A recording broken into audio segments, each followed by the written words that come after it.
Eh, jadi pada kesempatan sore hari ini, Dhamma kelas kita atau Dhamma kelas online ini akan membahas tema yaitu Mula Paryaya Sutta. Mula Paryaya Sutta merupakan sutta pertama dalam Majjhima Nikaya, dan sebagaimana yang kita ketahui bahwa Majjhima Nikaya itu terdiri dari 152 sutta. Jadi dari 152 sutta itu kalau memang kita lihat awal dan akhirnya sebenarnya memiliki kemiripan, ya. Jadi memiliki kemiripan, memiliki karakteristik yang hampir sama sebenarnya. Kalau kemarin ada permintaan untuk membahas Indriya Bhawana Sutta, yang merupakan sutta terakhir dari Majjhima Nikaya atau sutta penutup dari Majjhima Nikaya, sebenarnya begitu kita membahas tentang Mula Paryaya Sutta, itu sebenarnya juga karakteristiknya itu hampir sama. Atau kemarin diminta untuk membahas Bahya Darucirya Sutta misalnya, Bahya Sutta. Dua sutta itu sudah pernah saya bahas, Bahya Sutta sudah pernah saya bahas, saya ceramahkan kalau tidak salah waktu saya berada di Bogor, kemudian Indriya Bhawana Sutta itu sudah saya pernah bahas waktu retreat di Malang, jadi tidak perlu saya ulangi kembali. Nah, masih banyak sutta-sutta yang lain yang bisa dibahas, bisa dipergunakan untuk Dhamma kelas selanjutnya. Masih ada ribuan sutta yang bisa kita bahas dan kita jadikan bahan sebagai bahan diskusi setiap waktunya. Jadi masih ada ribuan sutta, karena yang saya bahas mungkin baru sekian ratus saja, belum sepenuhnya semua saya bahas. Itu. Nah, oleh karena itu pada kesempatan hari ini kita akan membahas tentang Mula Paryaya Sutta. Jadi kalau dalam Indriya Bhawana Sutta itu sutta penutup, di situ juga sebenarnya membahas bagaimana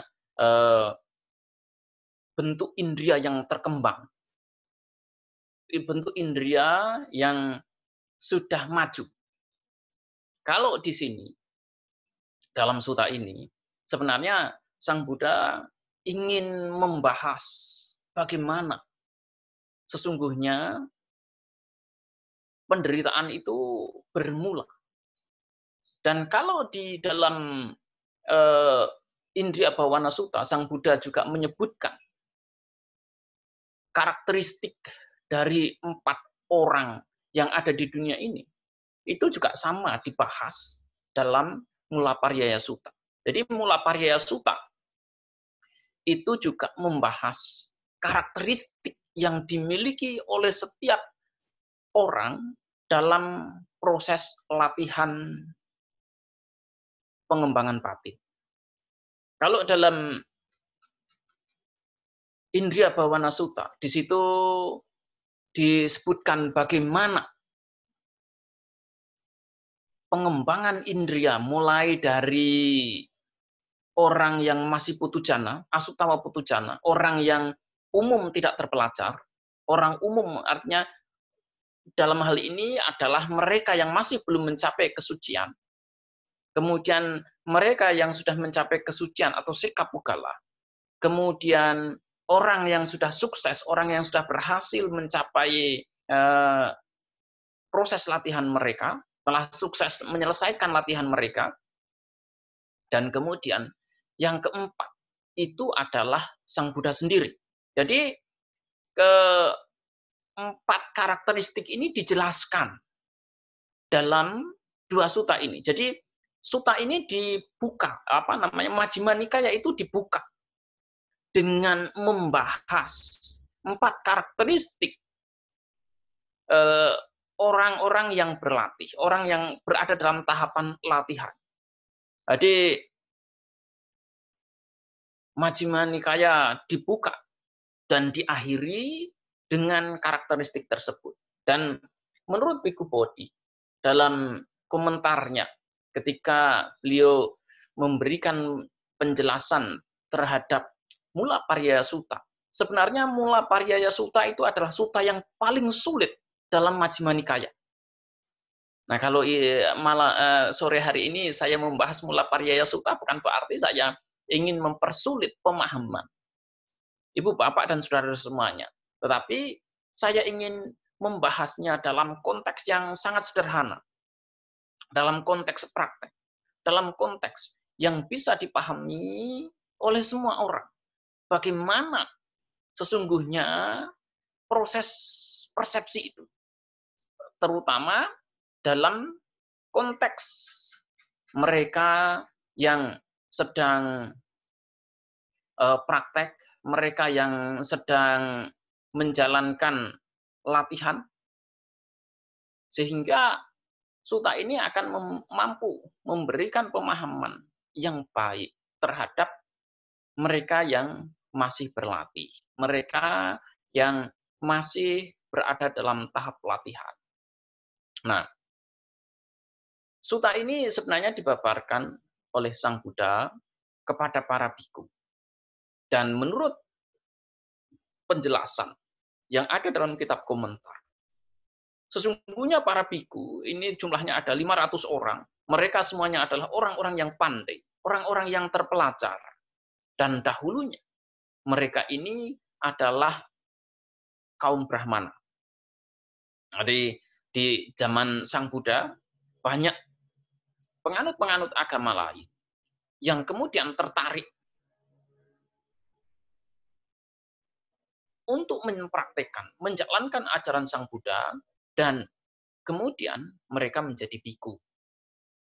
Di antara mereka adalah kaum Brahmana. Nah, kaum Brahmana ini umumnya adalah orang-orang yang terpelajar. Mereka mengerti banyak hal. Dan kalau kita lihat, kita tinjau penjelasan-penjelasan yang ada dalam berbagai literatur, 500 Brahmana ini adalah orang-orang yang lebih mengutamakan logika. Artinya, kalau sesuatu itu dipandang logis, kemudian mereka terima itu sebagai suatu kebenaran. Padahal dalam konteks ajaran Sang Buddha, apapun yang berdasarkan logika itu masih bisa salah, juga bisa benar. Jadi tidak ada kepastian. Apakah sesuatu yang tampak logis itu adalah sesuatu yang benar, sesuatu yang bisa dipercaya sepenuhnya, ataukah tidak. Jadi ada kemungkinan, kalau menurut Sang Buddha, ada dua kemungkinan yang bakal terjadi ketika seseorang menggunakan logika untuk menentukan kebenaran. Oleh karena itu, dalam salah satu sutta, Sang Buddha itu mengatakan bahwa ajarannya itu tidak berdasarkan pada logika, juga tidak berdasarkan pada tradisi, tetapi berdasarkan pada pengalaman secara langsung. Ini yang patut dipahami oleh kita semuanya, bahwa ajaran Sang Buddha itu adalah ajaran yang mendasarkan ajarannya pada pengalaman langsung, bukan pada logika. Karena apapun yang tampak logis, itu masih bisa benar, juga bisa salah. Oleh karena itu, saya tidak sepakat dengan pendapat yang mengatakan bahwa agama Buddha itu adalah agama yang logis. Karena jelas-jelas Sang Buddha mengatakan bahwa salah satu karakteristik Dhamma itu adalah attaka wacara. Attaka wacara itu artinya di luar logika pemikiran. Sang Buddha mengatakan demikian karena ketika kita sudah terjebak pada logika, kemudian yang terjadi kita tidak akan mampu melihat pengalaman-pengalaman kehidupan kita dalam konteks yata bhutanyana dasana atau melihat sebagaimana apa adanya. Ketika kita berlogika, apa yang akan terjadi adalah kita berusaha untuk memikirkannya. Berusaha untuk kemudian mengembangkannya, menimbang-nimbang. Nah, inilah yang sesungguhnya dihindari dalam praktek. Ketika kita sudah praktek, apa yang perlu kita lakukan adalah kita hanya melihat, hanya menyadari, hanya mengamati, dan selesai sampai di situ. Nah, oleh karena itu, ketika kita berusaha untuk menimbang, berusaha untuk menganalisis, berusaha untuk kemudian melihat dari sisi logikanya, akhirnya apa kesimpulan yang kita ambil itu bisa meleset, bisa keluar dari realitas yang ada. Contoh, ketika kita sedang duduk, kemudian muncul rasa sakit. Kemudian kita berpikir, sebenarnya mengapa rasa sakit ini bisa muncul? Ini sebenarnya tepat saat itu kita sudah terjebak pada logika. Ketika kita meditasi, kemudian muncul kebosanan. Kita kemudian berpikir, mengapa saya menjadi bosan? Itu pun sudah masuk dalam kategori berlogika. Berusaha untuk menganalisis. Berusaha untuk melihat atau mencari-cari alasan. Ketika kebosanan muncul, apa yang perlu dilakukan? Kita cukup melihat kebosanan sebagai kebosanan. Ketika rasa sakit timbul, apa yang perlu kita lakukan adalah melihat rasa sakit itu tepat sebagai rasa sakit. Cukup amati, oh ini ada sakit. Selesai sampai di situ.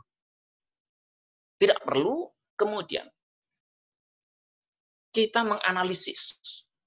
Kita berusaha untuk mencari-cari alasannya. Nah, sifat analisis, kemudian berusaha untuk mengembangkannya, mencari alasan hingga ke sana kemari, inilah yang kemudian bisa dikategorikan sebagai salah satu karakteristik orang-orang yang disebut sebagai asutawa putujana. Orang umum yang tidak terpelajar. Orang umum yang tidak memiliki pemahaman dhamma yang baik. Tidak memiliki kebijaksanaan akuwidu. Tidak memiliki rasa hormat terhadap dhamma yang telah diajarkan oleh Sang Buddha. Nah, oleh karena itu, ini tidak hanya pada pengalaman-pengalaman seperti itu saja, tetapi juga menyangkut keseluruhan pengalaman dia. Ketika dia berinteraksi dengan elemen yang ada dalam tubuh kita. Karena tubuh kita ini terdiri dari 4 elemen. Dia melihat, dia mengamati elemen itu sebagai elemen. Dia berusaha untuk mencerap, melihat unsur tanah misalnya sebagai unsur tanah. Tetapi dia tidak berhenti sampai di situ. Dia kemudian berusaha untuk menjabarkannya. Berusaha untuk memikirkannya. Berusaha untuk terus menggeluti, berusaha untuk terus menganalisis 4 elemen itu. Nah,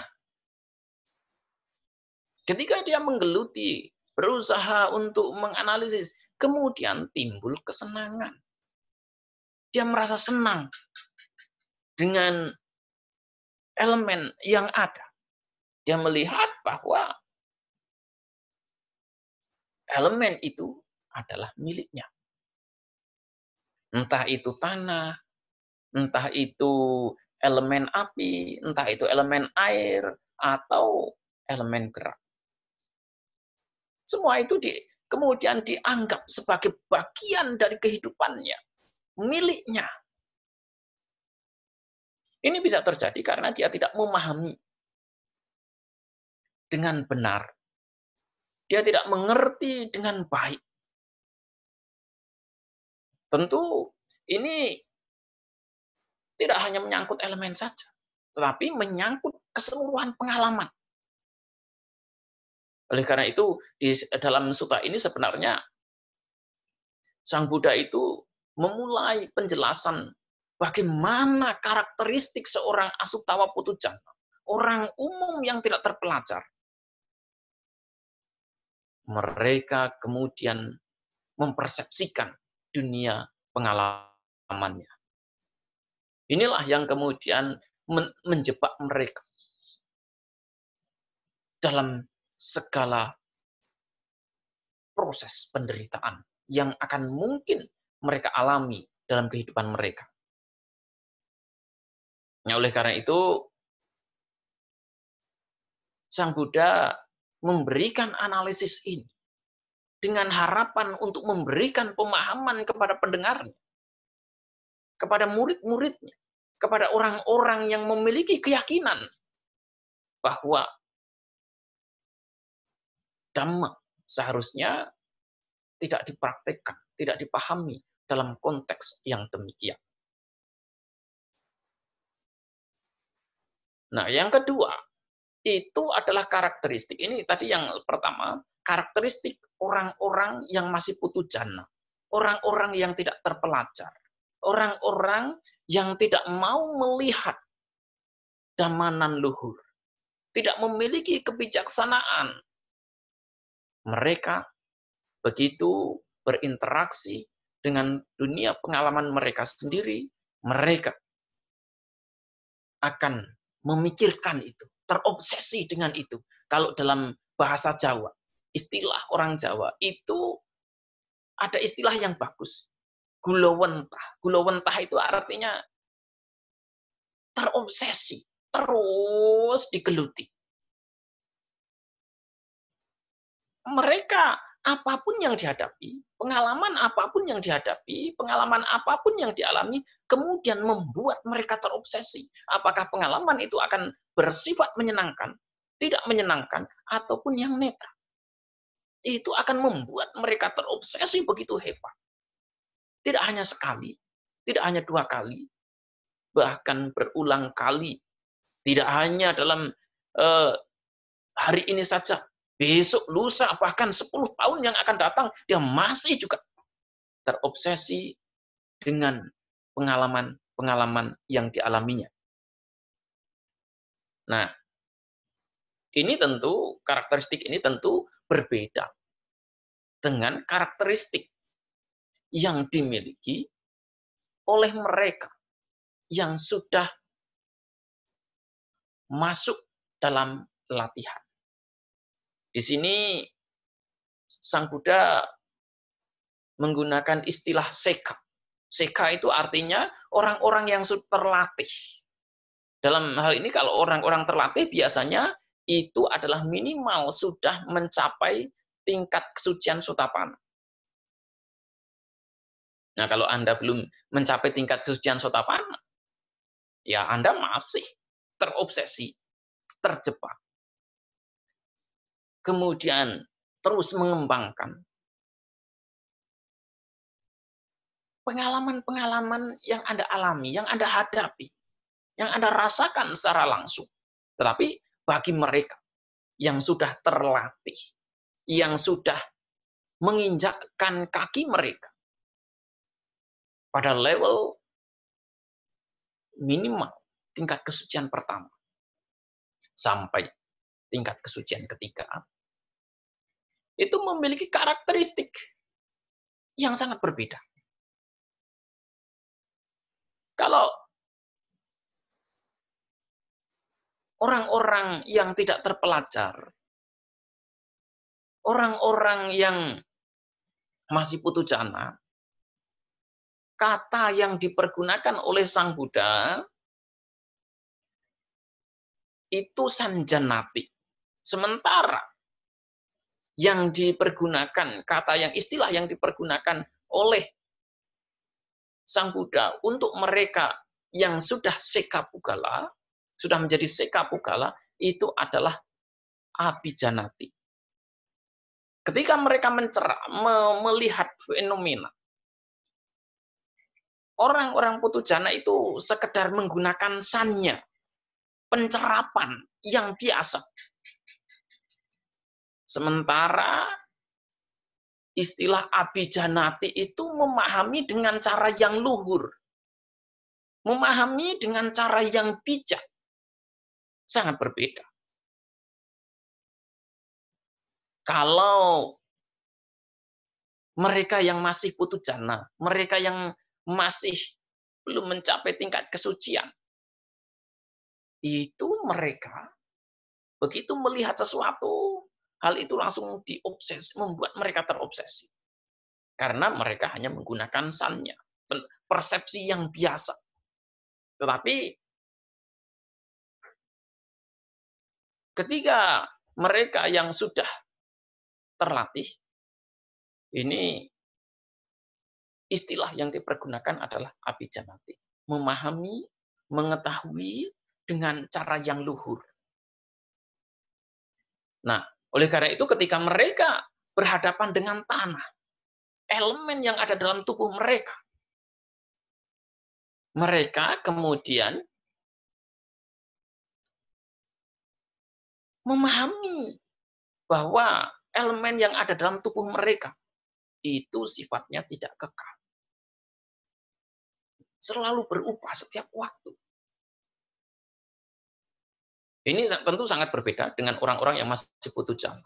Ketika seorang putu jana melihat elemen termanifestasi dalam diri mereka, contoh, badan terasa panas. Mereka kadang-kadang panik. Kadang-kadang mereka kemudian ketakutan, khawatir. Mengapa tangan saya menjadi panas seperti terbakar seperti ini? Mengapa tangan saya kemudian tampak kaku? Jangan-jangan nanti saya kena stroke. Itu yang kemudian akan terjadi. Mereka berpikir macam-macam, beraneka warna pikiran mereka ketika berhadapan dengan elemen. Karena yang namanya elemen dalam tubuh kita itu akan termanifestasi dalam berbagai macam karakteristik. Misalnya elemen tanah akan termanifestasi dalam bentuk apa? Padat, keras. Elemen angin akan membuat kita menjadi lentur, membuat badan kita jadi ringan. Ketika badan jadi ringan, muncul excitement. Ketika badan terasa ringan, wah, rasa gembira, rasa senang muncul. Tapi bagi orang-orang yang sudah mencapai tingkat kesucian Sotapanna, memahami dengan baik, memahami dengan cara yang luhur, bahwa sekalipun elemen itu kemudian termanifestasi, entah itu dalam bentuk kekakuan tubuh, dalam temperatur, dia akan bisa melihat hal itu sebagai sebuah fenomena yang lumrah, fenomena yang umum, fenomena yang biasa. Dan ini mereka pahami bahwa fenomena itu pun tidak akan selamanya terjadi. Tidak akan selamanya bertahan. Tidak akan selamanya fenomena itu kemudian terus-menerus akan dialami. Apapun manifestasi dari elemen, ataupun pengalaman-pengalaman yang lain, termasuk perasaan, menyenangkan, tidak menyenangkan, mereka mengetahui bahwa semua itu akan ada waktunya untuk berubah. Tetapi ketika sedang berproses, mereka bisa terima itu. Mereka bisa memahami itu sebagai fenomena yang umum dan mereka tidak lari. Mereka tidak akan kemudian berusaha untuk mencari hiburan. Mereka tidak kemudian berusaha untuk mengkhianati diri sendiri. Mereka adalah orang-orang yang punya keberanian untuk menghadapi realitas kehidupan. Mereka adalah orang-orang yang punya keberanian untuk melihat dengan kebijaksanaan. Abijanati. Janati itu mengetahui dengan baik. Abijanati itu mengetahui dengan luhur. Janati itu mengetahui, abi itu luhur. Mengetahui dengan cara yang luhur. Nah, cara yang luhur itu adalah mereka memahami bahwa fenomena apapun yang terjadi dalam diri mereka itu adalah fenomena yang umum, fenomena yang lumrah.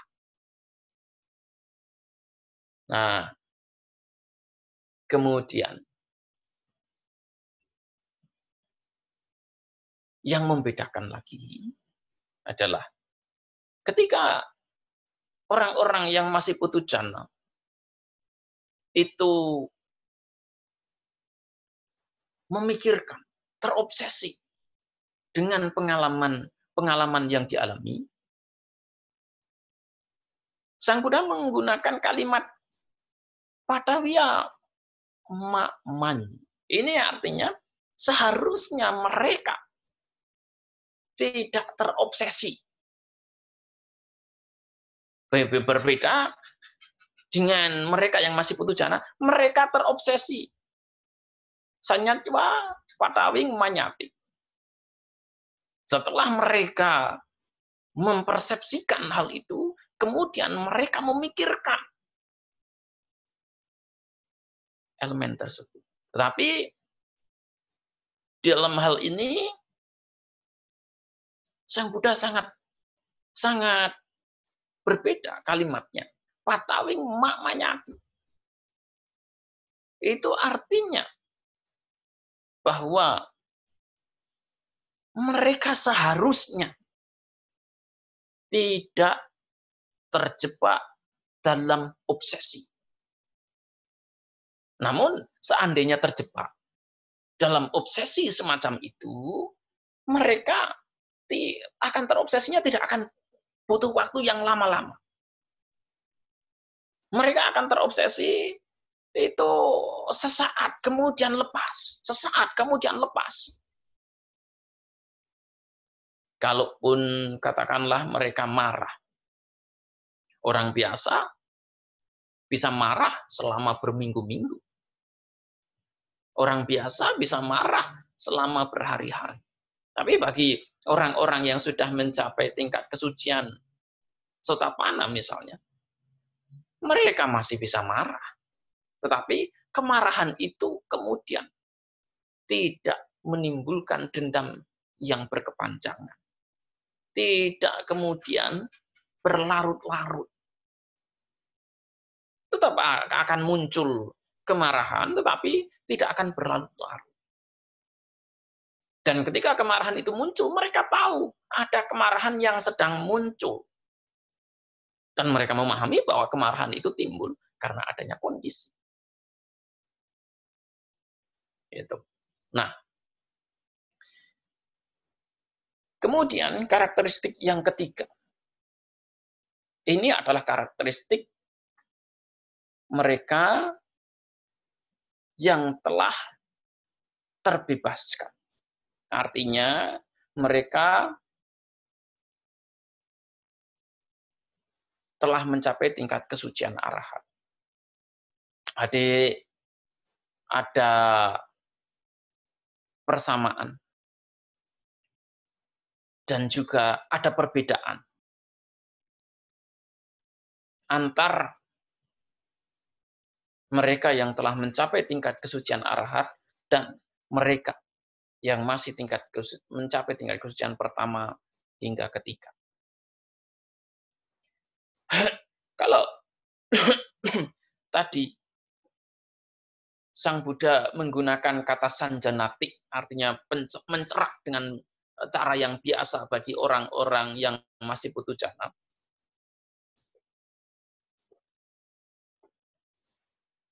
Sang Buddha menggunakan kata abijanati ini untuk semuanya. Untuk mereka yang masih sekapukala, telah mencapai kesucian pertama sampai ke tingkat kesucian ketiga, juga untuk mereka yang telah mencapai tingkat kesucian arahat, dan juga untuk Sang Buddha. Jadi kata abijanati itu dipergunakan untuk menjelaskan proses persepsi yang terjadi pada orang-orang yang sudah menginjakkan kaki mereka sukses untuk mencapai tingkat kesucian minimal tingkat kesucian pertama.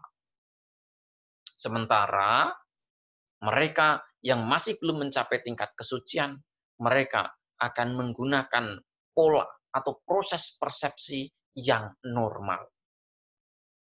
Sannya itu ketika kita melihat benda, misalnya, itu benda itu kemudian kita cerap. Nah, ini yang kemudian pencerapan inilah yang kemudian pencerapan umum, pencerapan biasa inilah yang terjadi pada orang-orang biasa. Sementara bagi mereka yang sudah terlatih dari tingkat kesucian pertama, kedua, ketiga, keempat, sampai Sang Buddha sekalipun, itu mereka ketika mencerap, ketika melihat, mereka melihat dengan cara yang berbeda. Karena penglihatan mereka, pencerapan mereka dilakukan dengan pengetahuan yang luhur, dengan cara-cara yang bijak. Yang mengetahui hal itu siapa? Yang mengetahui hal itu tentu dirinya sendiri. Tidak semua orang kemudian bisa menilai, bisa kemudian memastikan bahwa si A itu melihat dengan cara yang bijak atau bukan. Tapi diri sendirilah yang mengetahui secara persis bahwa dirinya mampu melihat fenomena apapun itu dengan cara-cara yang bijak, dengan cara-cara yang baik, dengan cara-cara yang sesuai dengan standar etika orang-orang yang terlatih. Mereka yang tidak terlatih, masih asutawa putu jana, boleh dikatakan, memiliki standar yang berbeda, punya aturan yang berbeda, punya mekanisme yang berbeda. Sementara mereka yang sudah terlatih, mulai dari tingkat kesucian pertama, kedua, ketiga, keempat, sampai Sang Buddha, itu memiliki karakteristik pencerapan, persepsi yang sama.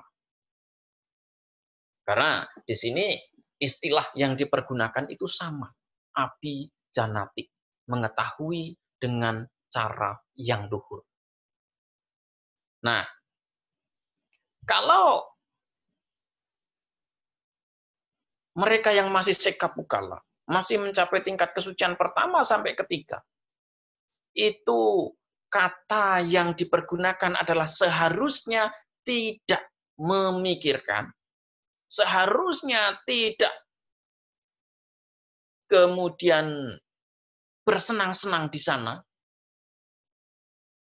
Mereka yang sudah bebas dalam berlatih, mereka yang sudah sukses dalam berlatih, mematahkan seluruh belenggu dan kotoran batinnya, dan telah meletakkan beban kehidupan mencapai kondisi batin nan luhur. Mereka tidak lagi, sekalipun mereka itu mengetahui dengan cara yang luhur, mereka tidak lagi terobsesi. Kalau mereka yang terlatih seharusnya tidak, tetapi ini kata yang digunakan adalah nak. Makanya di sini apinya patawing nak manyati. Patawing namanya itu artinya tidak memikirkan. Oleh karena itulah di sini kalau kita melihat nasihat Sang Buddha kepada Bahya Daruciriya, di situ sangat jelas. Sebenarnya prinsip yang dipergunakan itu adalah prinsipnya orang-orang yang terbebaskan. Dita matang bawisati, dari apa yang dilihat, sekedar dilihat.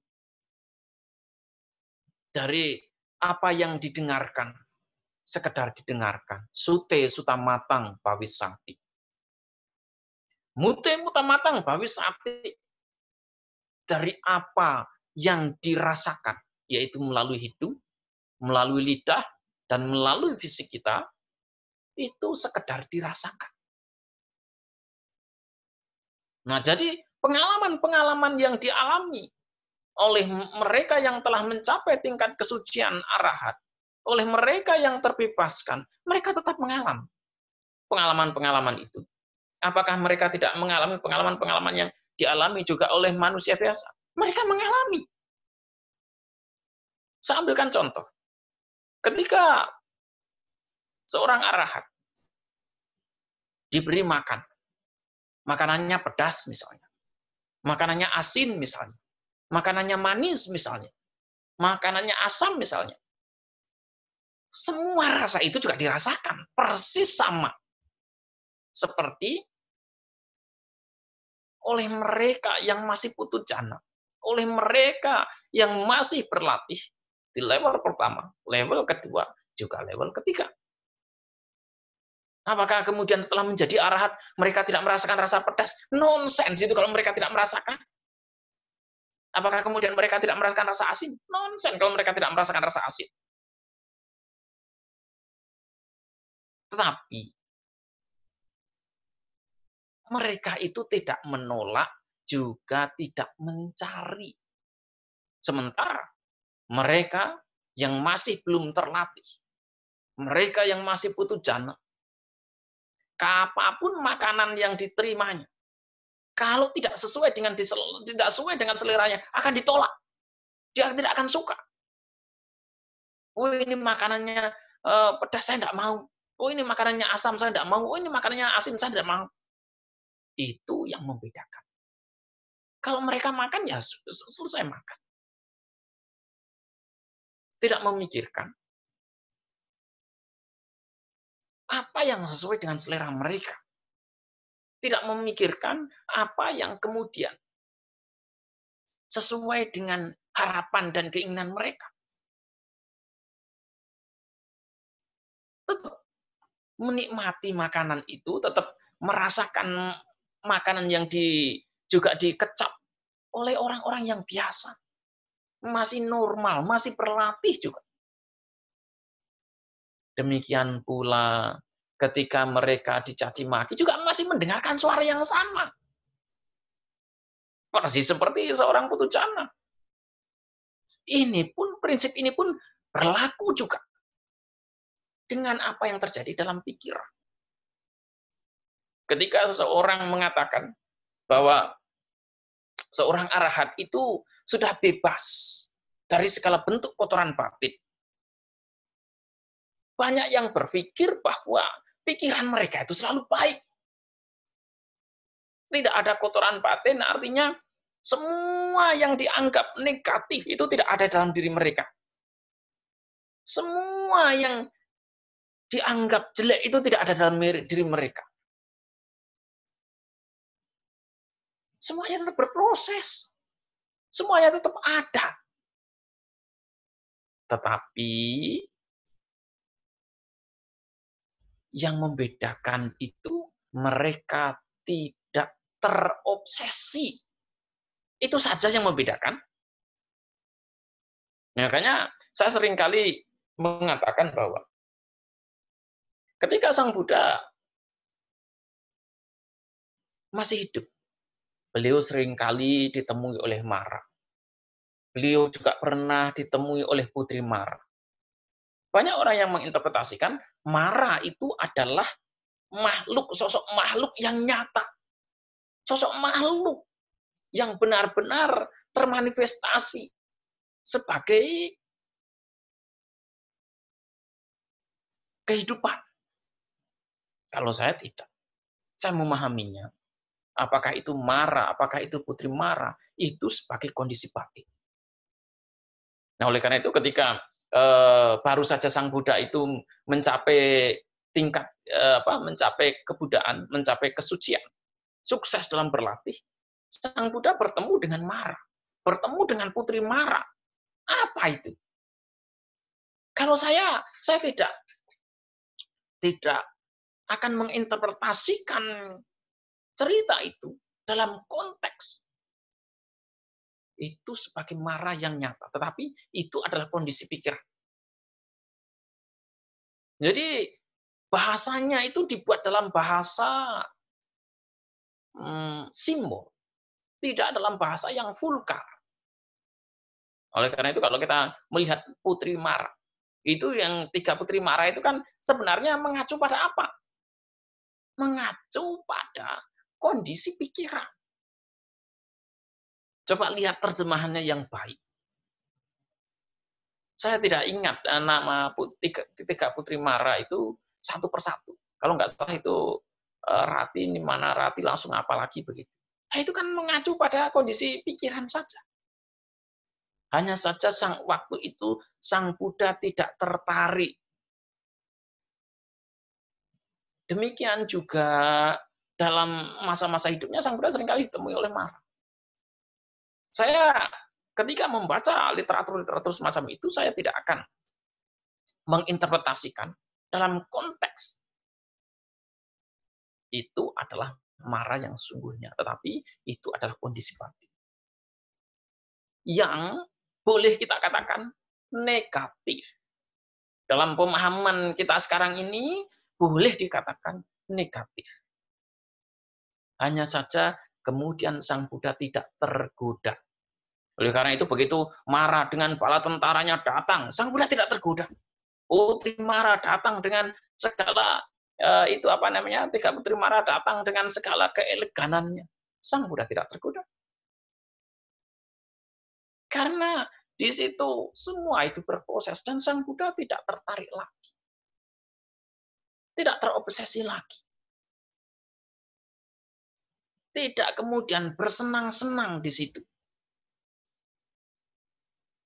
Nah, mereka yang sudah tidak berlatih lagi, sudah selesai latihannya, aseka pugala, itu bisa memiliki prinsip semacam itu, bisa tidak terobsesi seperti itu, karena mereka telah terbebas dari raga, dari nafsu untuk mencari, untuk memegang, untuk mempertahankan. Mereka juga telah terbebas dari kebencian. Artinya mereka sudah tidak lagi terjebak dalam rasa tidak suka terhadap pengalaman-pengalaman yang dialami. Dan mereka juga telah terbebas dari moha, dari kebodohan batin. Artinya mereka mampu melihat sejujurnya, sebagaimana apa adanya. Tanpa komplain, tanpa protes, juga tanpa penghakiman sedikit pun. Apapun yang muncul dalam dirinya, apakah itu dalam bentuk fisik, rupa, yaitu termanifestasi dalam 4 elemen, ataukah dalam kondisi psikologis, perasaan, kemudian memori, bentuk-bentuk pikiran, dan kesadaran. Semua itu berproses, masih berproses dalam dirinya. Tetapi dia tidak lagi berusaha untuk membuang apa yang sedang berproses. Dia tidak berusaha untuk menghindari apa yang sedang berproses. Dia tidak berusaha lari dari apa yang sedang berproses. Tapi dia memiliki keberanian untuk menghadapi tanpa komplain sedikit pun, tanpa penilaian sedikit pun, tanpa penghakiman sedikit pun. Tanpa menghakimi itu baik atau buruk, tanpa penilaian itu layak ataupun tidak layak. Karena dia melihat segala sesuatunya itu adalah fenomena yang wajar, fenomena yang lumrah, fenomena yang umum. Tidak lagi ada yang dalam dirinya itu dianggap baik dan buruk. Inilah mengapa dia dikatakan bebas dari keinginan untuk mencari, untuk menggenggam, ataupun menolak, menghilangkan, menghancurkan apapun yang ada dalam dirinya. Semua berproses secara alamiah. Tapi dia tidak memiliki keinginan sedikit pun untuk menghancurkan, menghilangkan, ataupun berusaha untuk membuang apa yang ada. Karena ketika dia berusaha untuk membuang apa yang ada, berarti masih ada kebencian di situ. Masih ada ketidaksukaan di situ. Masih ada keserakahan untuk mencari sesuatu yang sedang tidak terjadi. Nah, inilah karakteristik orang-orang yang batinnya telah terbebaskan. Inilah karakteristik orang-orang yang latihannya telah terselesaikan. Mereka yang telah meletakkan beban. Dan seluruh tugas dan tanggung jawabnya dalam berlatih, tugas dan tanggung jawabnya sebagai seorang murid, tugas dan tanggung jawabnya sebagai seorang siswa Sang Buddha, sebagai manusia, terselesaikan sepenuhnya. Ketika mereka tidak lagi terobsesi, tidak lagi menemukan kesenangan terhadap fenomena-fenomena yang ada. Nah, sementara yang membedakan Sang Buddha dari arahat, dari orang-orang yang masih berlatih adalah bahwa Sang Buddha itu memahami sepenuhnya. Bahwa Sang Buddha itu mengerti bahwa kesenangan itu adalah sebab duka. Keinginan untuk menikmati itulah sebab duka. Nandi dukasa mulanti. Dan ketika kita menyukai, menyenangi, terobsesi, mau tidak mau,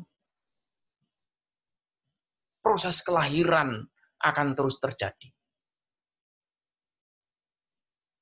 Ketika kelahiran terjadi, sakit usia tua, kematian juga terjadi.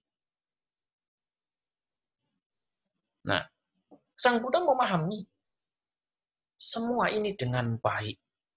Sang Buddha mengerti semua ini seutuhnya. Dan tentu beliau memiliki kapasitas, memiliki kemampuan, memiliki kredibilitas untuk menjelaskan semua ini kepada murid-muridnya, kepada mereka yang ingin mendengarkan ujangan dari beliau, yang kepada mereka yang memiliki keinginan untuk terbebaskan dari penderitaan. Ya, jadi Sang Buddha lah yang menemukan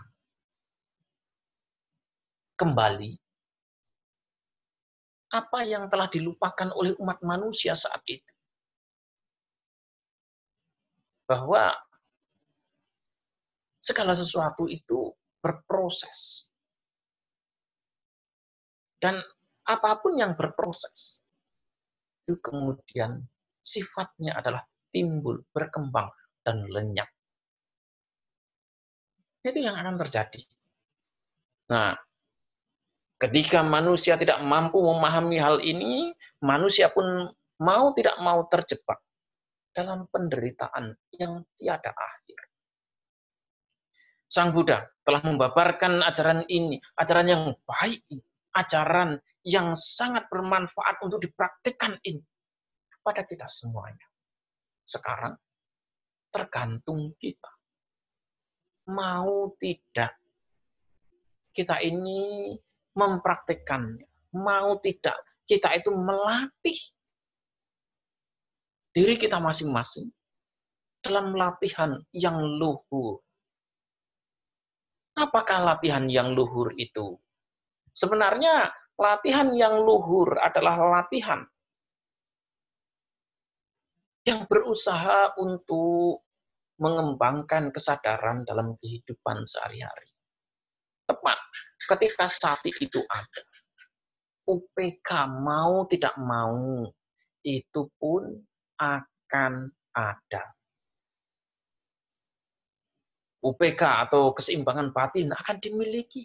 Karena ketika sati itu dipraktikkan, ketika objek itu disadari, di situ kita tidak terjebak.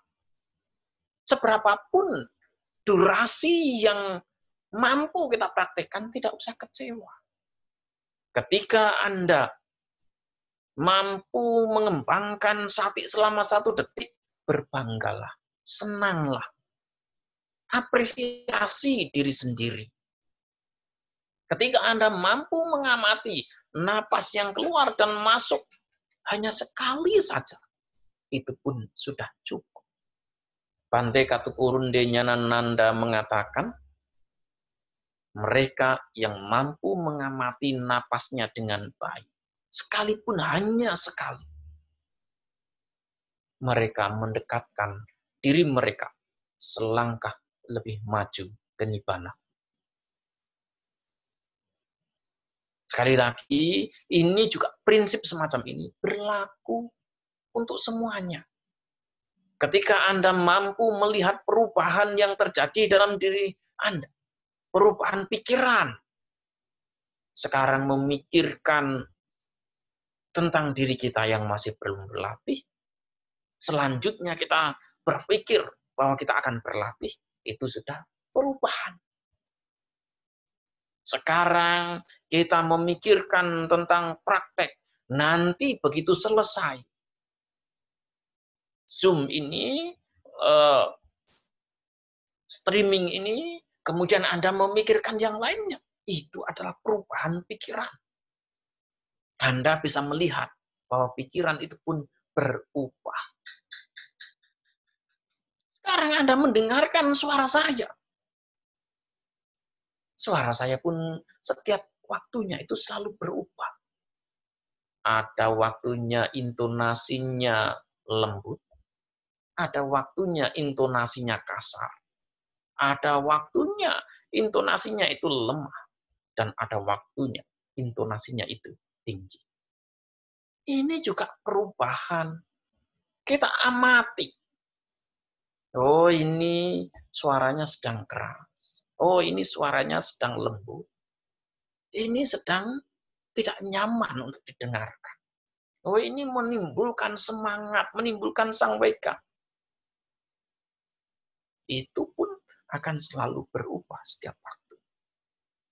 Nah, sati itulah yang perlu kita latih dalam kehidupan kita sehari-hari, sehingga kita akan memiliki kemampuan yang sama seperti mereka-mereka yang sudah terlatih, bahkan mereka yang telah terbebaskan dari latihan.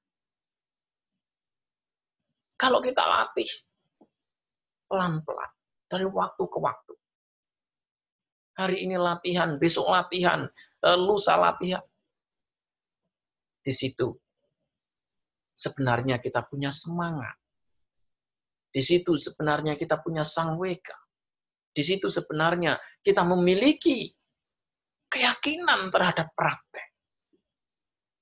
Kita yakin bahwa praktek kita itu mampu memberikan manfaat dalam kehidupan kita.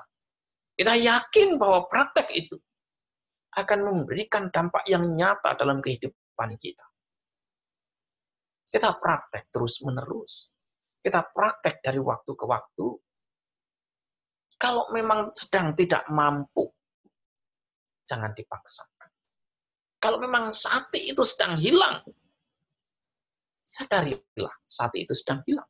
Kalau memang sati itu sedang lemah, sadarilah sati sedang lemah. Dan kalau sati sedang kuat, sadarilah sati itu sedang kuat. Karena yang namanya sati atau kesadaran kita, itu ada waktunya untuk menjadi kuat, untuk menjadi lemah, dan bahkan ada waktunya untuk hilang sama sekali. Ini berlaku untuk semua. Sabe sangkara anicca. Semua yang terkondisi itu sifatnya tidak kekal. Oleh karena itu, ketika Anda sedang berlatih bermeditasi, konsentrasi Anda tidak akan mungkin bisa dipertahankan untuk selama-lamanya.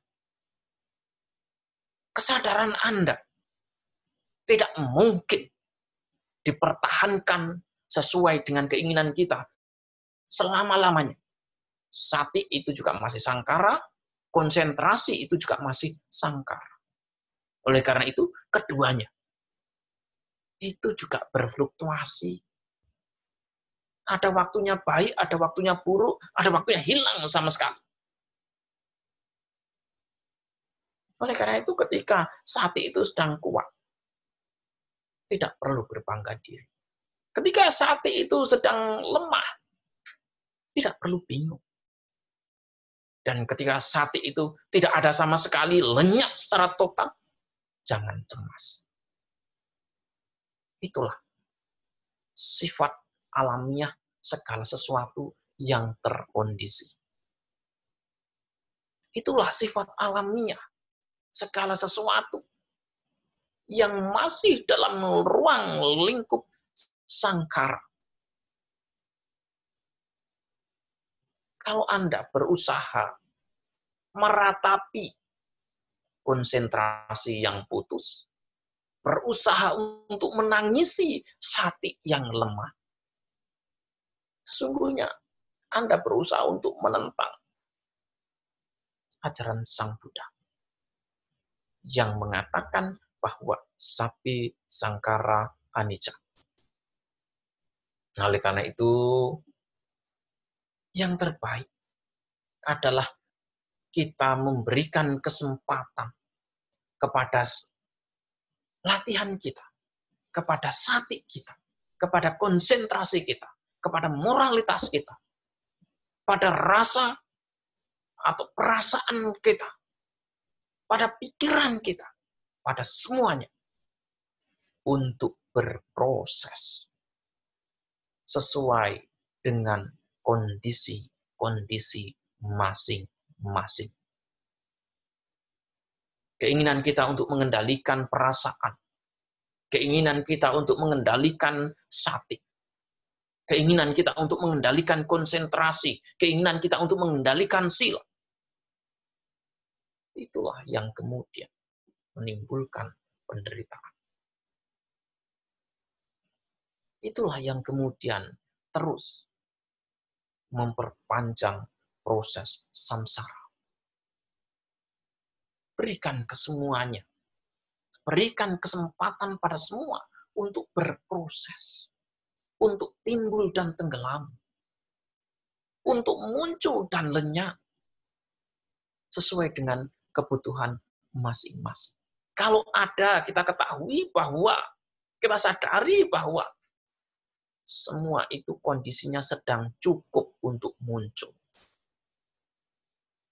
Kalau misalnya sati kita tidak ada, konsentrasi kita tidak ada, itu pun harus kita sadari bahwa saat itu kondisi sedang tidak cukup bagi konsentrasi untuk muncul. Kalau kita bisa terima seperti ini, hidup itu enak, hidup itu elegan, hidup itu nyaman, tidak ada beban sama sekali. Tetapi ketika sati kita lemah, kemudian kita berusaha keras untuk menimbulkan sati ini kuat. Ketika konsentrasi kita hilang, kemudian kita bersusah payah untuk membuat sati itu, membuat konsentrasi itu muncul kembali. Akhirnya ketika kita tidak mendapatkan, timbullah penderitaan. Nah, oleh karena itu, apa yang perlu dilatih adalah berusahalah untuk menerima apa yang ada. Apa yang ada sekarang itu diterima dengan baik, tanpa komplain, tanpa penghakiman, tanpa penilaian sedikit pun. Inilah yang ada saat ini. Itulah yang perlu kita latih. Inilah yang sedang terjadi saat ini. Itulah yang perlu kita latih. Bukan mencari, bukan menolak, bukan pula kemudian kita lari tunggang langgang tidak tentu arah.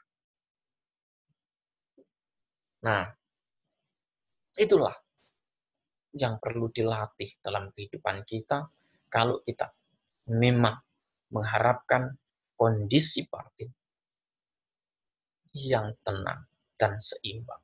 Tenang dan seimbang bukan berarti batin kita itu tidak ada apa-apanya. Sekali lagi, kondisi tenang seimbang itu artinya kita mampu menerima tanpa konflik. Kalau tenang seimbang itu diartikan bahwa tidak ada apa-apa. Ya. Kemudian para arahat, mereka yang telah terbebaskan dalam latihan, tidak memiliki pikiran sama sekali jadi. Tenang seimbang itu artinya mampu tetap konsisten, mampu tetap menghadapi sekalipun kondisi batin berfluktuasi begitu hebat. Ketika ceramah ini selesai disampaikan oleh Sang Buddha, ada yang menarik dalam penutupan sutta ini. Dalam penutupan sutta ini dikatakan bahwa para biku itu tidak senang, merasa tidak nyaman, tidak senang terhadap apa yang disampaikan oleh Sang Buddha. Nah, di sini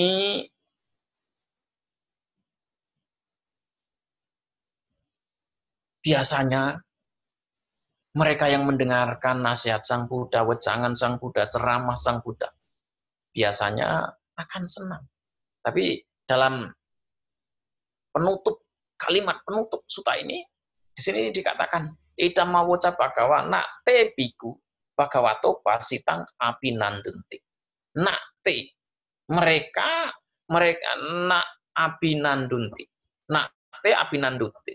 Nak te biku abinandunti. Itu artinya mereka para biku tidak bergembira, tidak bersukacita atas ceramah yang telah disampaikan oleh Sang Buddha. Oleh karena itu, Sang Buddha sekalipun ketika berceramah tidak selamanya bisa memuaskan orang. Tidak selamanya kata-kata Sang Buddha itu bisa diterima orang. The Buddha is just a human. Sang Buddha itu sepenuhnya manusia. Dan manusia normal seperti kita. Oleh karena itu ada waktunya kata-kata beliau itu bisa membuat orang menjadi senang, bisa juga membuat orang menjadi tidak senang. Ini adalah lumrah. Ini adalah normal. Ini adalah umum dan biasa terjadi. Ya, jadi beberapa waktu yang lalu, ketika saya Zoom yang keberapa itu saya lupa. Ada yang komplain, Bante ceramahnya hari ini tidak semangat. Apa Bante sakit? Nah ya, saya pun selalu, setiap waktu ceramah saya tidak selamanya sama. Ada waktunya ceramah saya menggebu-gebu, ada waktunya saya agak loyo, ada waktunya ceramah saya bisa membangkitkan semangat. Ada waktunya ceramah saya juga membosankan. Normal bagi saya. Karena saya tidak punya pattern, tidak punya style. Ya, style saya bebas mengikuti alur, mengikuti irama, mengikuti kondisi saat itu. Kadang basic saya capek, kadang saya kondisinya sedang fit, kadang saya kondisinya sedang humoris.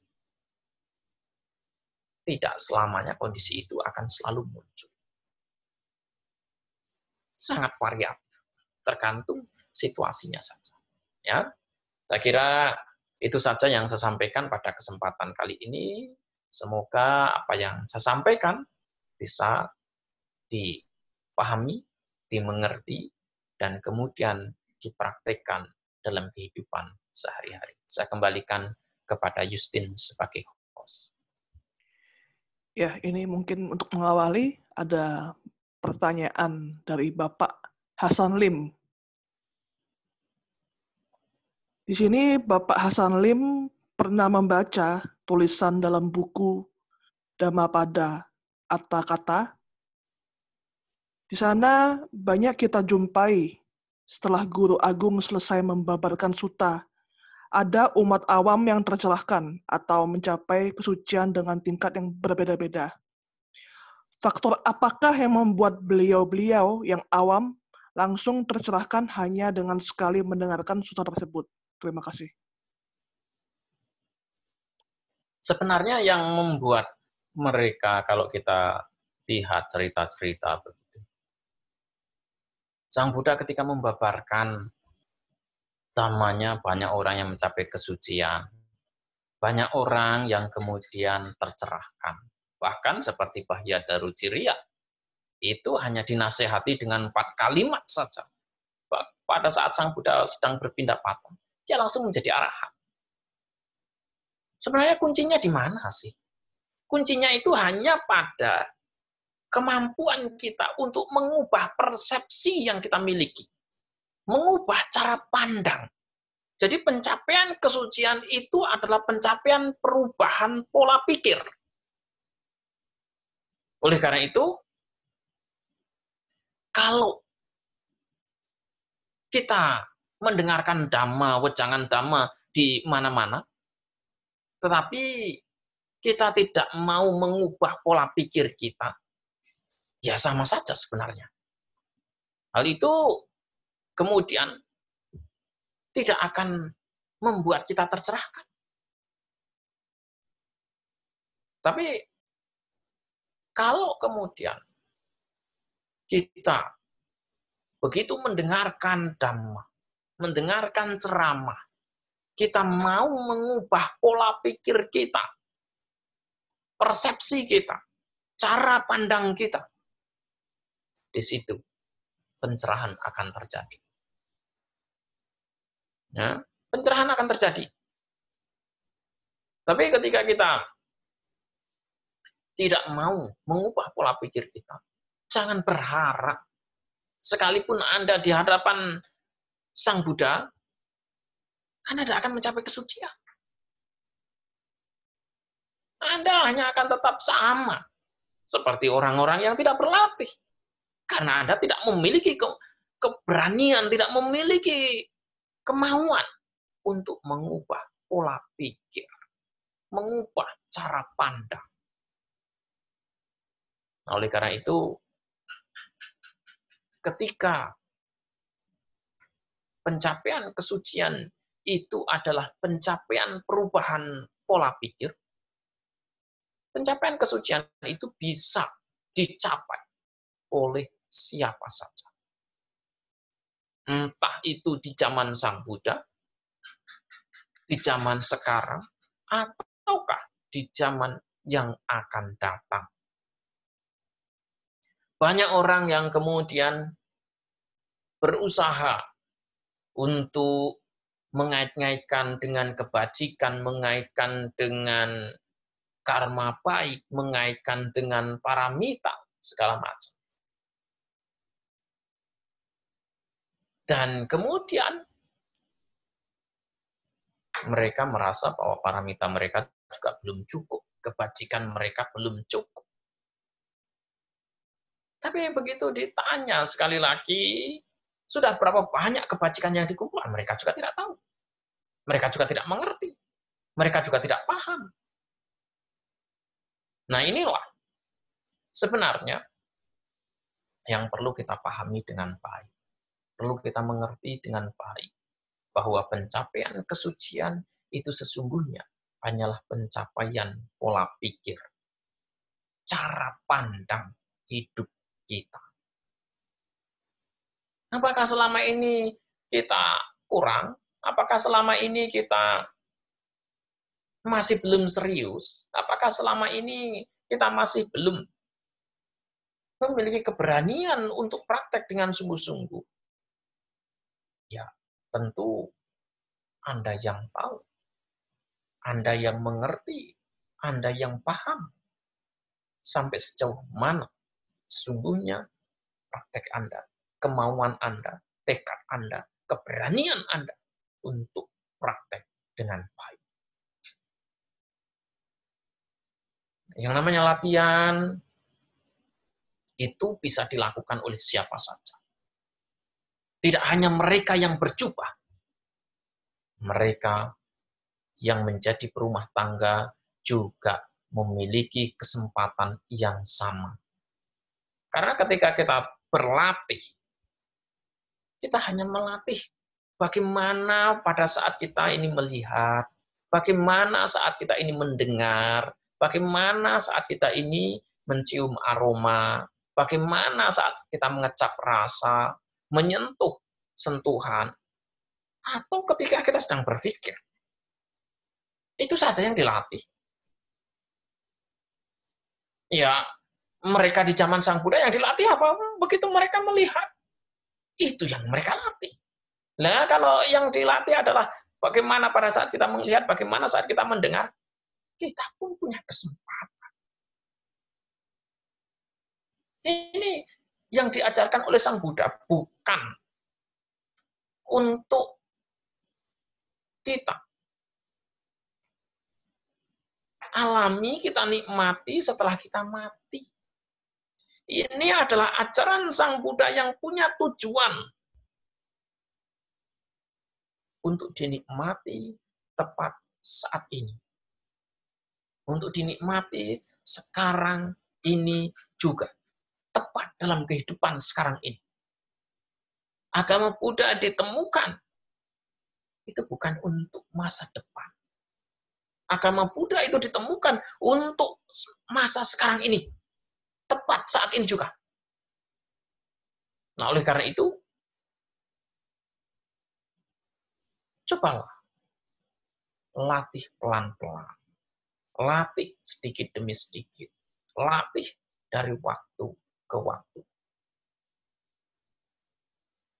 Ketika Anda mau berlatih dengan baik, berlatih dari waktu ke waktu, hasilnya akan dinikmati.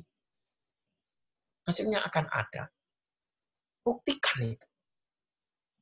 Buktikan bahwa dengan latihan itu, kemarahan Anda akan semakin berkurang, kebencian Anda akan semakin berkurang, keserakahan Anda akan semakin berkurang, kebodohan batin Anda juga akan semakin berkurang. Mana teknik yang paling tepat? Teknik yang paling tepat adalah yang cocok sesuai dengan selera kita masing-masing. Teknik yang tepat itu bukan apa kata orang, tetapi teknik yang tepat itu adalah teknik yang sesuai dengan kebutuhan kita. Orang boleh mengatakan teknik ini baik, teknik itu bagus, teknik ini cocok, teknik itu layak. Ya itu menurut pendapat orang. Tapi apakah itu kemudian cocok untuk kita? Belum tentu juga. Carilah teknik yang paling tepat menurut diri kita. Carilah teknik yang paling cocok untuk diri kita. Dan lakukan dengan penuh keseriusan. Praktekkan dengan baik. Meditasi itu bukan hanya urusan duduk. Saya dikritisi. Karena ketika saya duduk itu, saya selalu badannya goyang-goyang. Meditasi bukan hanya urusan duduk. Kalau sekedar duduk, kemudian menjadi standar, menjadi ukuran, tentu ayam yang sedang mengerami telur itu jauh lebih baik daripada Anda yang sedang berlatih meditasi, mampu duduk 1 jam tanpa goyang sama sekali. Itu ayam saya ada 5 ekor yang sedang ngeram. Kalau mereka sedang ngeram itu diam. Dengan tenang. Mereka diam. Dengan baik. Bisa 3-4 hari tidak turun dari sarangnya. Kalau memang duduk itu menjadi ukuran, seharusnya ayam-ayam itu sudah jadi arahan. Sudah mencapai kesucian. Oleh karena itu, dalam Karanimita Sutta sekalipun sangat jelas kok. Meditasi itu bukan soal duduk. Meditasi duduk itu hanya salah satu sarana. Duduk, berjalan, berbaring, atau dalam beraktivitas, itu hanya sarana. Bukan tujuan terakhir. Dan setiap orang, sekali lagi, punya preferensi masing-masing. Kalau saya, duduk itu bukan yang terbaik. Kalau saya justru tepat pada saat saya sedang bekerja, sibuk bekerja, itulah momen yang terbaik bagi saya untuk berlatih. Karena tepat saat itu, kemudian kondisi batin saya semuanya keluar bergejolak. Dan itu adalah momen yang terbaik bagi saya. Bukan pada saat duduk, karena ketika saya duduk, saya pasti tidur. Karena ketika saya duduk, saya pasti ngantuk. Bukan yang tepat, cara yang tepat, teknik yang tepat bagi saya untuk duduk.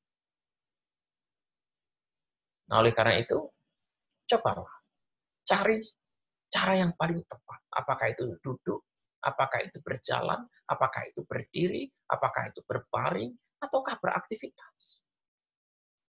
Oleh karena itu saya seringkali mengatakan dalam berbagai kesempatan, belum tentu 3 bulan sekali saya itu duduk. Saya akan duduk seringkali itu kalau sedang retreat bersama. Kalau dalam kehidupan sehari-hari begini, belum tentu. Kalau nggak ada retreat, belum tentu saya 3 bulan sekali itu akan duduk. Orang boleh mengatakan saya bermeditasi, tidak bermeditasi. Urusan mereka.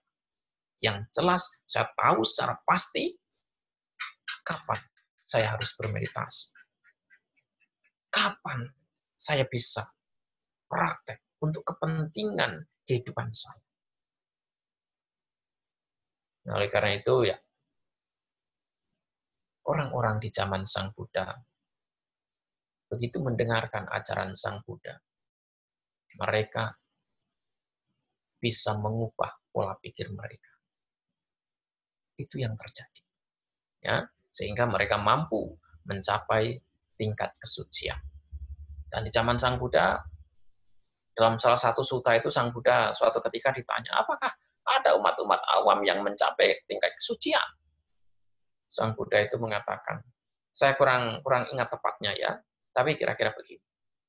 Ada 1.300 rumah tangga yang mencapai Sotapanna, ada 300 yang mencapai Sakadagami, ada 500 lebih yang mencapai Anagami. Itu yang disampaikan oleh Sang Buddha. Nah, oleh karena itu,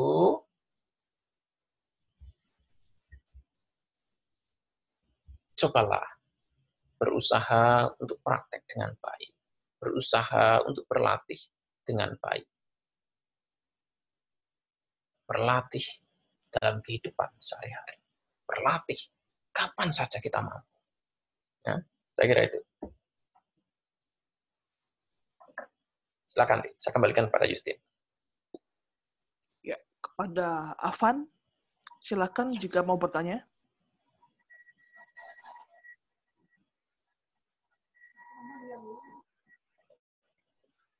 Halo, Rama Afan.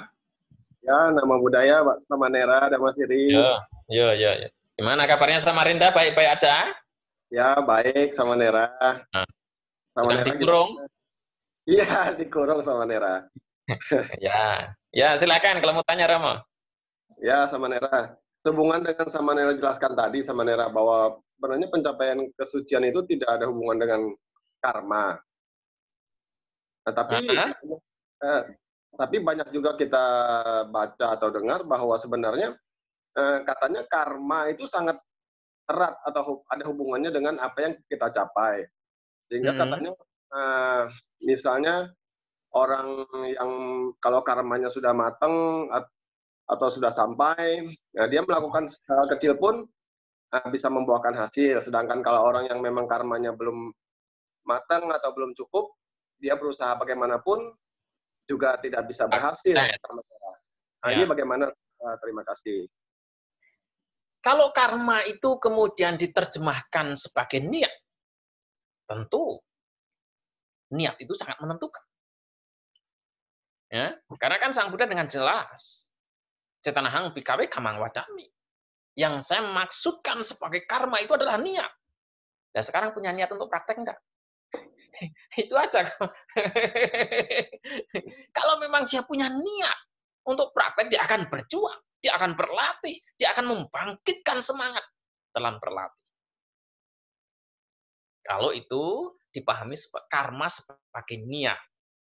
Hanya saja sekarang orang itu berlogika bahwa dalam kehidupan lampau kita telah melakukan karma baik sehingga sekarang ini kebajikan kita matang.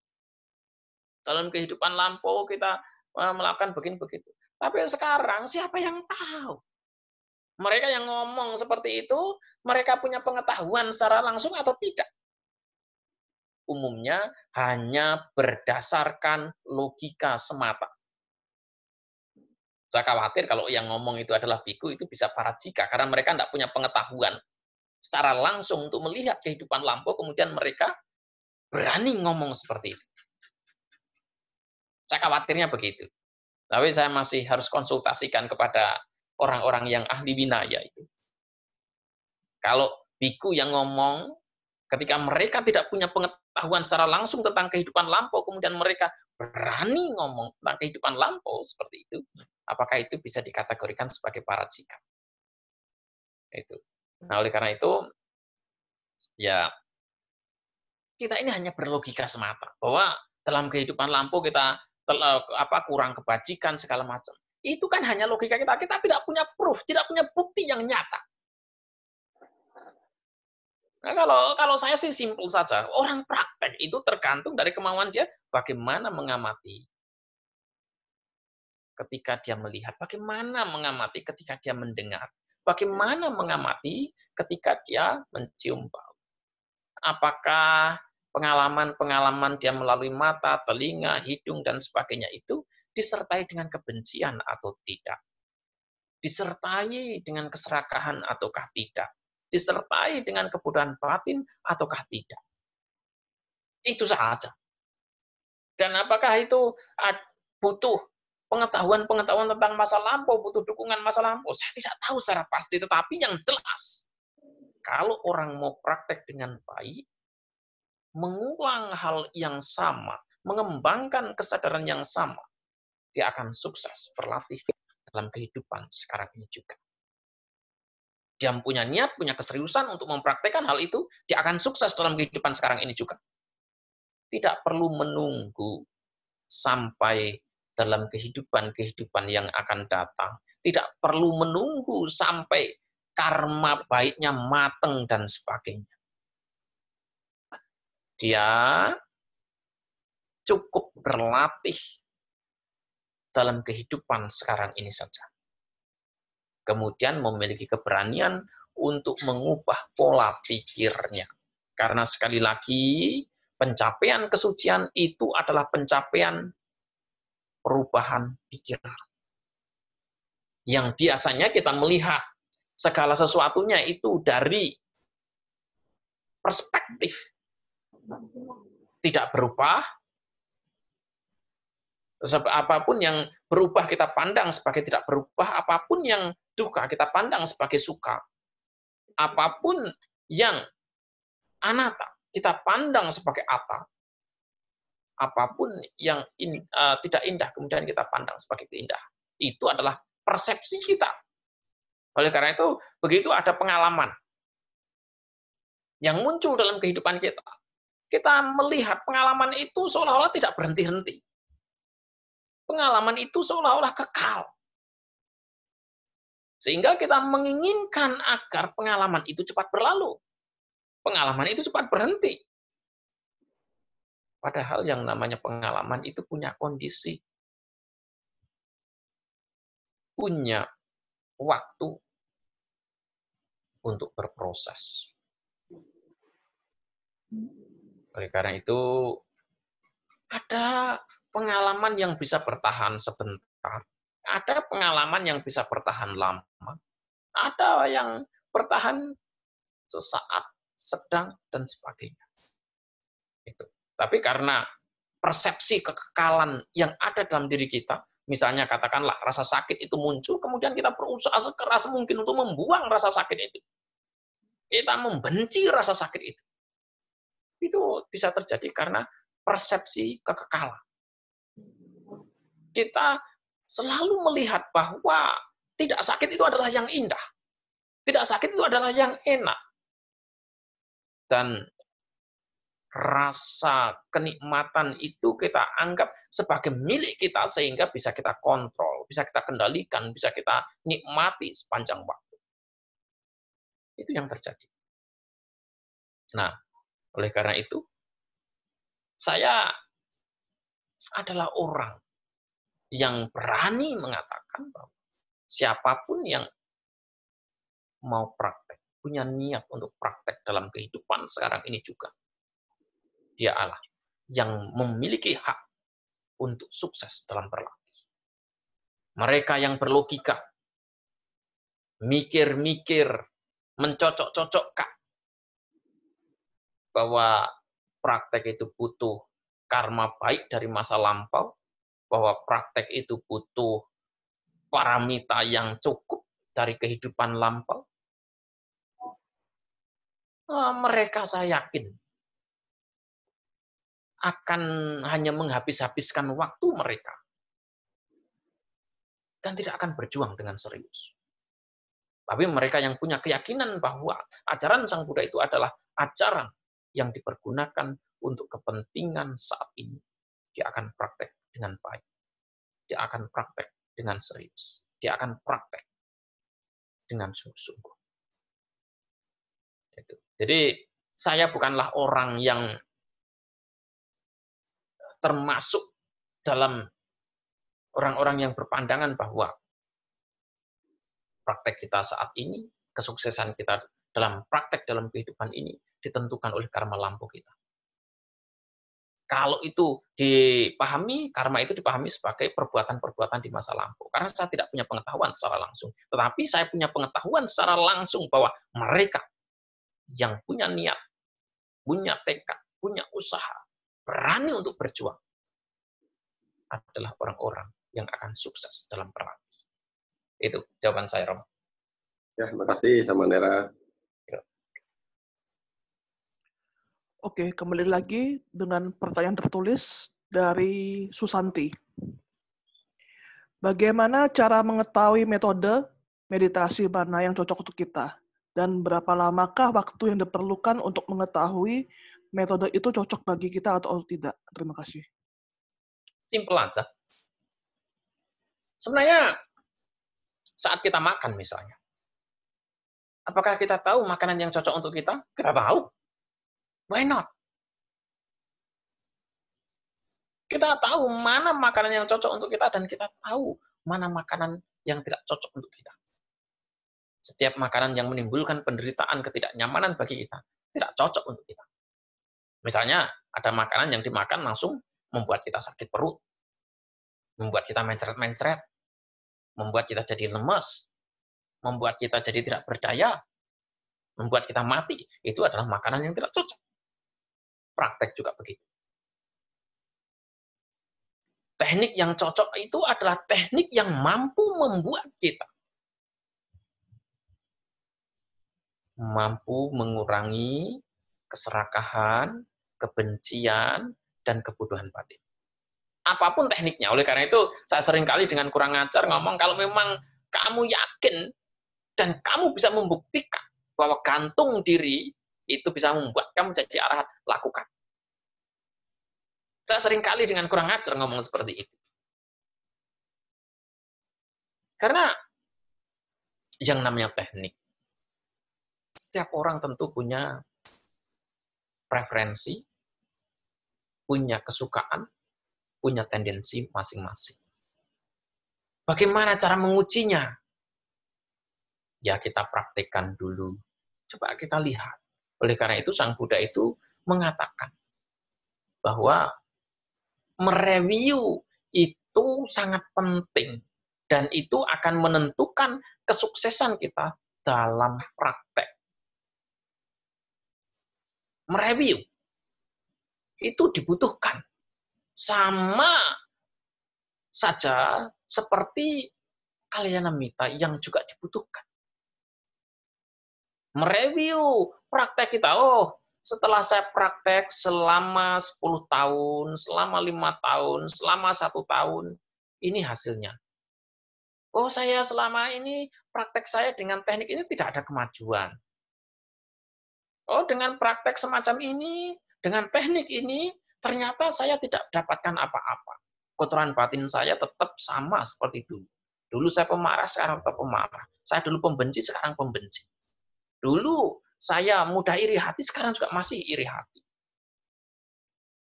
Nah, itu berarti apa? Teknik itu berarti tidak memberikan manfaat dalam praktek kita. Tapi coba review. Lihat dengan jelas. Oh, setelah saya mempraktekkan teknik ini, kemudian kebencian saya sekarang sudah berkurang.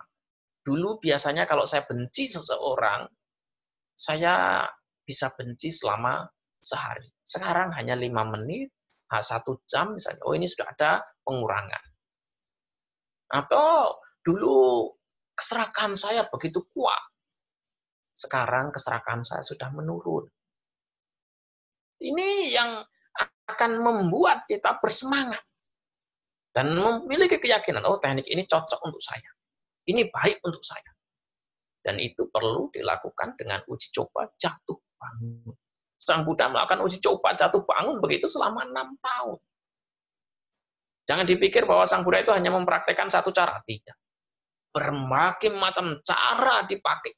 Dilakukan oleh Sang Buddha. Dari cara yang sederhana sampai yang paling ekstrim. Dilakukan oleh Sang Buddha. Kemudian Sang Buddha berpikir, ini tidak cocok untuk pembebasan batin. Yang cocok itu adalah dengan cara jalan mulia berunsur 8. Majjhima Patipada, jalan tengah. Itu adalah yang cocok, yang tepat, dan mampu membebaskan manusia dari penderitaan. Itu perlu eksperimen, perlu latihan, perlu uji coba yang tidak sedikit.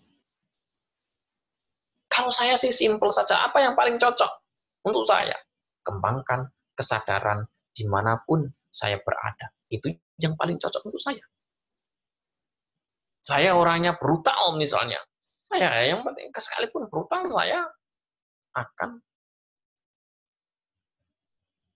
sadari, akan amati, akan ketahui apa yang sedang berproses, apa yang sedang terjadi dalam diri saya. Itu yang paling tepat untuk saya. Mungkin bagi orang lain, yang terbaik bagi mereka itu adalah duduk, silahkan. Yang terbaik bagi mereka mungkin dengan jalan, silahkan. Yang terbaik bagi mereka mungkin adalah dengan cara berbaring, saya persilahkan. Tapi bagi saya yang terbaik adalah mengembangkan kesadaran dalam aktivitas kehidupan saya sehari-hari. Itulah yang paling cocok untuk saya. Karena saya tahu secara pasti sampai sejauh mana manfaatnya dalam kehidupan praktek saya. Ya, saya kira itu jawabannya.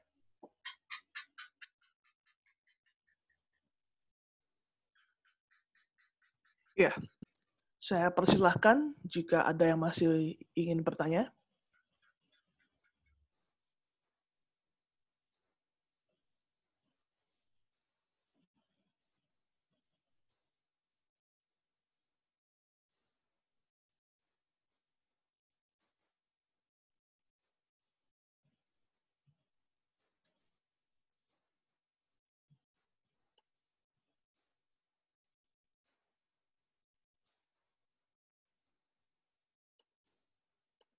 Tidak ada?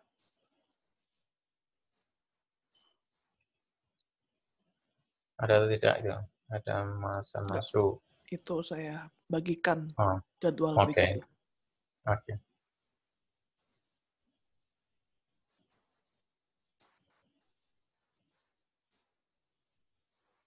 Kalau tidak ada, sudah cukup mungkin?